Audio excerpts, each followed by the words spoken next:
Hi, this is Dr. Mike Vincent, pastor of Victory Road Evangelical Free Church in Norfolk, Nebraska.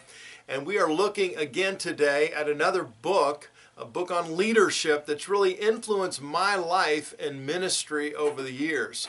And the book we're taking a look at today is called The Leader Within You, Developing the Leader Within You by John Maxwell.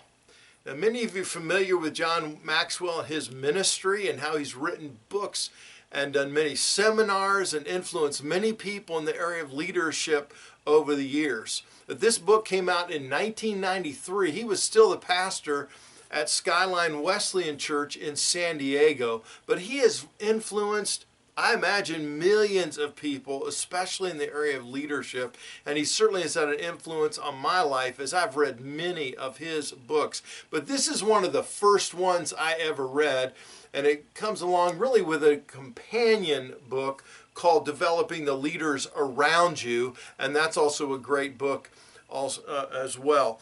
So we're going to look at about 10 quotes or so today, just to get us started, to get us thinking in the area of leadership. And some of these principles that we're talking about, we've already talked about in other leadership books that we've reviewed.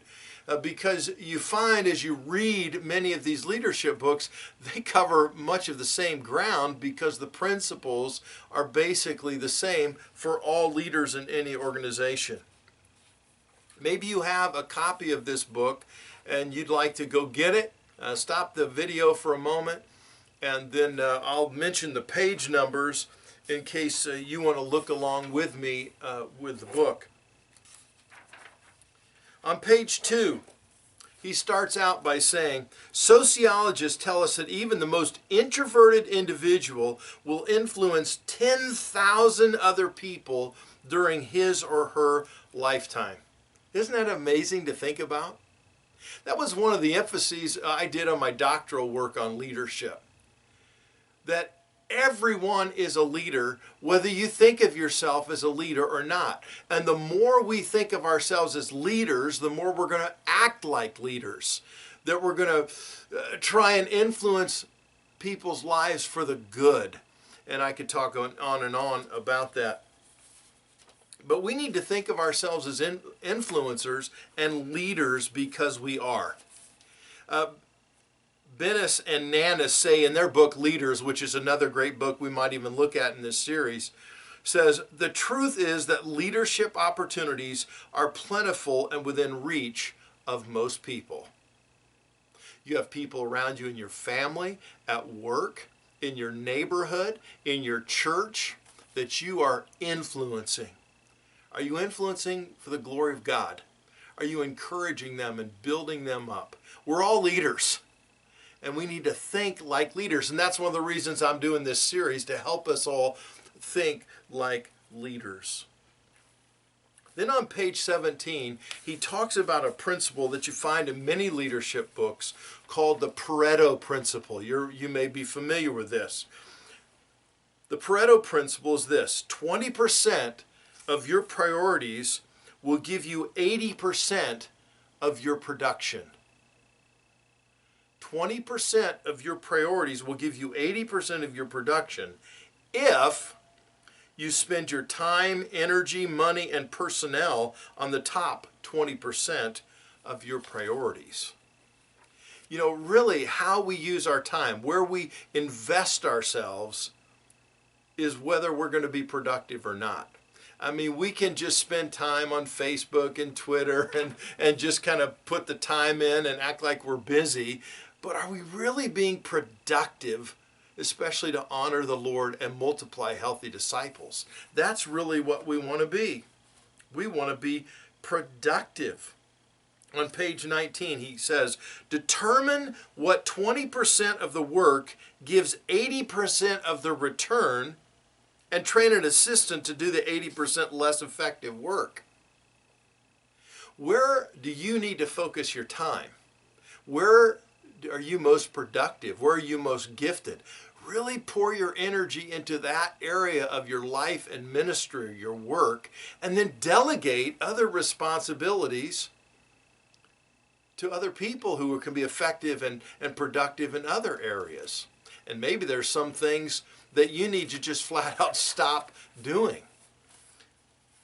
That's a really important thing. He says, you cannot, this is on page 18, you cannot overestimate the unimportance of practically everything. I like that. So much of what we do really is unimportant. I remember years ago when we used to do newsletters. And finally I thought, you know what? That is really not a good productive use of my time. I don't know if anybody reads newsletters. I'm going to stop doing these. You know, we need to check our schedules, check what we're doing at work and say, am I just being busy or am I being productive? He says efficiency is the foundation for survival. Effectiveness is the foundation of success. Take some time to really evaluate, what am I doing that is effective? That's where I need to focus my time and energy.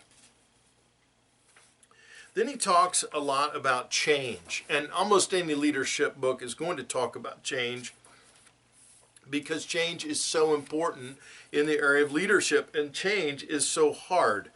He says, when people lack ownership of an idea, they usually resist it, even when it is in their best interests. They simply don't like the idea of being manipulated or feeling like pawns of the system. Wise leaders allow followers to give input and be a part of the process of change. Most of the time, the key to my attitude about change is whether I am initiating it, in which case I am all for it, or someone else is imposing the change on me, which tends to make me more resistant. And so as wise leaders, we want to encourage others to give input, to ask them for their input when we are beginning to make changes in our organizations or in our churches. He goes on page 51 and says, people will not change until they perceive that the advantages of changing outweigh the disadvantages of continuing with the way things are. And so we need to give people information about why this is a good change. And one of the things certainly in the church is how this is going to help more people come to faith in Jesus Christ. Because it's not just about us, is it? It's not just about our comfort. No, God has called us to go out into the world and make disciples of all the nations, to share the gospel. And so sometimes we have to change, don't we, to be able to do that. But we need to continue to present that vision to our people. Now, in the idea of change, Maxwell, along with many others, talk about 5 different categories of people. And this has really been helpful to me over the years. There are 5 different categories of people, and it gives you kind of a change curve, how people accept change. The first is 2% of the people are going to be innovators. They look forward to change. In fact, they come up with the ideas. 10% of the people are going to be early adopters. They're ready to change. They're looking forward to change. They don't need a lot of information. There's a lot of trust with the leaders, and so they just say, let's go for it. Let's move forward. That's 10%. Then you have 60% who he calls our middle adopters. Now, these people need a little time. They need the ability to process things. They want more information. They want to know why this is good. But they're ready to move forward when they have the ability to process things. And then there's 20% who are late adopters. He says of these people, they often speak against proposed changes and may never verbally acknowledge acceptance. Generally, they will adopt it if the majority demonstrates support. So they're going to be very hesitant. In fact, they may not ever really come along with you. And then the last group, this is 8% of your group. 8% are going to be called laggards. They are always against change. He says their commitment is to the status quo and the past. Often they try to create division within the organization. And sometimes these are your loudest people because they fight change. Our focus as leaders is to get information and opportunity for all people, but don't focus on the late adopters and the laggards, because they're going to fight change most often. You want to focus on your early adopters and your middle adopters. Now, there may be one or two people who are in those last two groups that you need to spend a lot of time with, because they really influence others. And if you're going to get change to happen, you need to have them come alongside you. I found this really helpful. 2% are the innovators, 10% early adopters, middle adopters are 60% of your people, 20% are late adopters, and 8% are laggards. He goes on to say on page 59, good leaders solicit the support of influencers before the change is made public. And that's really what I was saying about, there are some people you really need to spend some time with before you make this public, to say, what do you think about this idea? How might we do this better? Do you think it's worth moving forward and spending energy and time to see if the congregation or the organization wants to go along with this? Spend some time with your influencers. That's a really important section of this book, and a helpful section. Then on page 92 at the bottom, he says, the greatest day in your life and mine is when we take total responsibility for our attitudes. That's the day we truly grow up. Well, we need that in our culture today, don't we? People saying, I'm not going to blame my parents, I'm not going to blame the government, I'm not going to blame our culture or our history. I'm going to take responsibility for my life, and I'm going to move forward. Where people are showing maturity in their lives. And we need to do that in our own lives. Submit to God and take responsibility and move forward. Then on page 119, the importance of working with others. If you're going to be a leader, you're leading people, right? So you have to learn and work at working with others. He says, most chief executives of major companies, when asked what one single characteristic is most needed by those in leadership positions, replied, the ability to work with people. Teddy Roosevelt said, the most important single ingredient to the formula of success is knowing how to get along with people.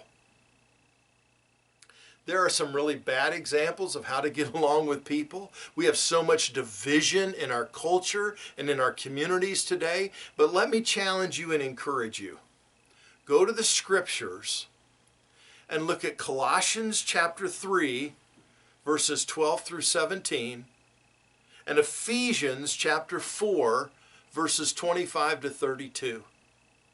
If you want to learn how to get along with people God's way, these two passages of Scripture will really help you to learn how to love others, to communicate with others, to encourage others, to forgive others. Oh, how we need more scriptural help in how to build people up, not tear people down. We want to be edifiers and encouragers with other people. That will help you so much in your relationships and in leading others. And then something he talks about that almost every leadership book is going to talk about is the idea of leaders having vision. On page 126, this is at the top of page 126, he says, all great leaders possess two things. They know where they're going, and they're able to persuade others to follow. They know where they're going, and they're able to persuade others to follow. We need to really prayerfully consider, what does God want me, my family, my organization, where does he want us to be in a year, in 3 years, in 10 years?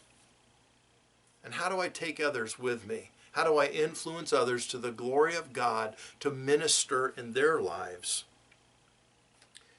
He goes on to say on page 135, you've heard this quote maybe before. George Bernard Shaw says, "Some men see things as they are and say, 'Why?' I dream of things that never were and say, 'Why not?'" Leaders need to be positive thinkers, don't they? Hey, let's try this. Let's encourage one another. Let's step out in faith together. Why not? Every idea had to start out as an idea, didn't it? As a thought. And then we move forward. How do we accomplish this? And of course, so often you get an idea out there and you begin to move forward and things change a little bit and things get redirected, but you're moving forward all the time. And when you're working for the Lord, you're building His kingdom. Then on page 141, just a couple more. Page 141, we've covered this in other books again. We need self-discipline. In reading the lives of great men, I found that the first victory they won was over themselves. Self-discipline with all of them came first. We've talked about this already in our other videos. We've got to discipline ourselves before we're able to lead others. He says, all great leaders have understood that their number one responsibility was for their own discipline and personal growth. Are you growing spiritually? Are you spending time in the Word? Are you reading good books that are challenging you, encouraging you? Are you spending around others who are sharpening you? Are you spending time with them? We've got to grow personally first before we're able to help others grow personally. And then finally, he talks about the importance of having good people around you. Specifically, you can apply this to staff, but you can apply this really in any area of your life, in friendships and people you work with. He quotes Niccolo Machiavelli said, "The first method for estimating the intelligence of a ruler is to look at the men he has around him." It is so important to get the best people you can who are influencing your life and helping you in your life and sharpening you and encouraging you in your life. On page 161, he quotes Adlai Stevenson. He said, Adlai Stevenson said that there are only 3 rules of sound administrators. Pick good people, tell them not to cut corners, and back them to the limits. That's so critical. Picking good people, he says, is the most important. You want to look for people who are gifted, who are called, and then who are equipped. And you have good chemistry with them. They're team players. Those are the kinds of people you want around you, especially if you're staffing. And then finally on page 170, he says, this is so important. Remember, it isn't the people you fire who make your life miserable. It's the ones you don't. If you have serious doubts about a staff member and have worked with him or her without success, it is better to have that person working somewhere else. And you're not trying to be mean. You're not trying to hurt people. But you're trying to say, hey, this is not working out. It's creating more problems than it's helping. And so let's move you on to somewhere else. So important to have the best people around you that you can. It's talked a lot about in a popular book, more recent, called Good to Great by Jim Collins, that we'll probably talk about later. Well, thanks so much for your time today. I hope these have been encouraging and challenging. Let's continue to develop to be the best leaders we can be for God's glory.